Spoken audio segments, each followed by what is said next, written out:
যাচ্ছি নাচ গানের মধ্যে পিক তোলার জন্য, আমার বার্থডে আরও স্পেশাল করার জন্য। তো চলো ভিডিওটা কী করে নাচবো তোমাদের সাথে দেখতে হলে কিন্তু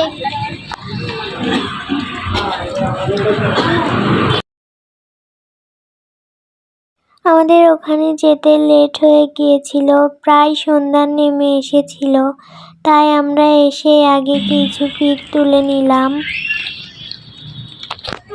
তো এখন আমরা যাচ্ছি সামনের দিকে, দেখি সামনে আরো অনেক সুন্দর সুন্দর জায়গা আছে, সামনে ইয়া করবো ছবি তুলবো, আরো অনেক সুন্দর কি কাটতে পারি। সেই তো ফুপি, এটা আমার ফুপি, আমার ফুপির সাথে তোমাদের পরিচয় করে দিই। আর ওই তো সামনে আমার আম্মু, সে ভিডিও করতেছে। আর ওইটা আমার আপু, আর আমার বাবা ওই তো দেখতেছো পিঙ্ক কালার পাঞ্জাবি পরে, ওটাই আমার বাবা। আর পাপা হচ্ছে আগে আগে চলে গেছে আমাদের রেখে। আমরা এখন জানাতে মেরে যাই, একটু লেজি হয়, আমরা হচ্ছে একটু দেরিতে আসছি, মানে সুন্দর হয়ে গেছে। এটার মধ্যে কি পিক তুলবো সেটাই ভাবতেছি। এখানে ছোট বাচ্চাদের অনেক রাইড আছে, দেখো অনেক সুন্দর মনে হচ্ছে। আমি উঠি, বাট উঠবো আমি একটু পরে রাইডসগুলোতে। আমি আগে ঘুরে আসি পুরো ইয়েটা, নাচ গার্ডেন তোমাদের সাথেও শেয়ার করি। সো চলো, এখন আমরা সামনের দিকে যাচ্ছি। এর আগেও আমি নাচ গার্ডেনে এসেছিলাম, অনেক ভালোই মোটামুটি। আমার রাতের বেলার যে নাচ গার্ডেনের যে লাইট আছে, এই লাইটিংটা আমার ভালো লাগে, এই জন্য আমি নাচ গার্ডেনে এসেছি ফটোশ্যুটের জন্য। আমার মনে হয় নাচ গার্ডেনটা অনেক সুন্দর হবে। তো এই তো সামনে আরো অনেক কিছু আছে, একটা বোটিং করার রাইড আছে, ওখানে আমরা উঠতে পারিনি কারণ রাত হয়ে গিয়েছিল, এই জন্য ওখানে আর উঠতে পারিনি। এখানে আমি বলতেছিলাম, এইটা দেখো, এটা আমার পাপা, আমার বাবার সাথে আমার জামা ম্যাচিং হয়ে গিয়েছে। আর তোমরা অবশ্যই কমেন্ট করে জানাবা আমার বার্থডে ড্রেসটা কেমন হয়েছে। আমি সিম্পলের মধ্যে রাখছি, আমার পার্পল কালারটা অনেক ভালো লাগে।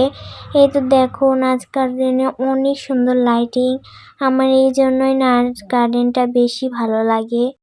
আর আমি এই তো দেখো এখানে এগুলাই বক বক করতেছিলাম যে নাচ গার্ডেনের লাইটিং অনেক সুন্দর, স্পেশালি আমার অনেক ভালো লাগে।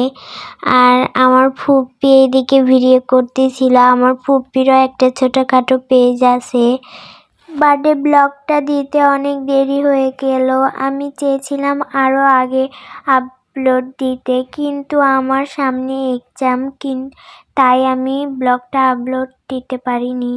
আমি নেক্সটে একটা চ্যালেঞ্জ ভিডিও করব, ফুড চ্যালেঞ্জ ভিডিও করব, তোমরা কমেন্ট করে জানাবে কি চ্যালেঞ্জ করব।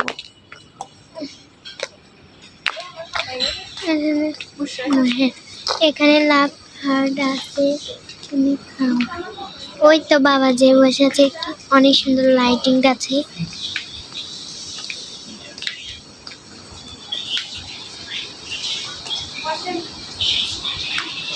আমি যতই চেষ্টা করি ভিডিওতে ভয়েস ওভার না দিতে, কিন্তু আমার নানা রকম সমস্যার কারণে ভয়েস দিতে হয়, ব্যাকগ্রাউন্ড সাউন্ড, মিউজিকের কারণে। আর আমরা এখানে খাবার অর্ডার দিয়েছিলাম হালকা পাতলা নাস্তা করার জন্য। বাবা দিয়েছিল স্প্রাইট আর ফান্টা, তারপর এখানে নাচোস নিয়েছিলাম, রোল নিয়েছিলাম, স্প্রিং রোল নাকি ওটা, কি জানি আমার মনে নাই নামটা। আর খাবারের টেস্টটা মোটামুটি ছিল, আহামরি মজাও না খারাপও না। তারপর আমরা গ্র্যান্ড কাচিতে চলে আসি, ওখানে কেক কাটা এলাও ছিল না, সেজন্য আমরা গ্র্যান্ড কাচিতে খাওয়া দাওয়া করে আমার কেকটা কেটে বার্থডে সেলিব্রেশন করবো। সো ব্লগটা দেখতে থাকো। এখানে বাবা আর আমার জন্য বিফ তেহারি নিয়েছিলাম, কারণ কাচ্চি আমার ভালো লাগে না। আর এই তো দেখো এখানে আমি খাওয়া শুরু করেছি, এত বাতাস ছিল, এই জন্য আমি আগে আমার চুলটা বেঁধে নিয়েছি, তারপরে খেতে বসছি। সো এখন আমি কেক কাটবো, আর তোমরা আমার জন্য বেশি বেশি দোয়া করবে। Happy birthday to you. Happy birthday to you. Happy birthday, happy birthday, happy birthday to you. Happy birthday to you. Happy birthday to you. তো আমার কেক কাটা শেষ। এখন ফার্স্টে বাবাকে খাইয়ে দিলাম, তারপর আম্মুকে খাইয়ে দিছি, তারপর আমার ফুপ্পিকে আর আমার আপুকে খাইয়ে দিলাম।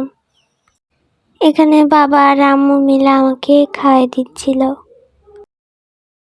আজকে ভিডিওটা অনেক বড় হয়ে গিয়েছে। সবাইকে ধন্যবাদ ধৈর্য সহকারে ভিডিওটা দেখার জন্য। সবাই আমাকে বেশি বেশি সাপোর্ট করবে, আমার ভিডিওতে লাইক কমেন্ট শেয়ার করবে এবং আমার চ্যানেলটাকে সাবস্ক্রাইব করবে। আল্লাহ হাফেজ।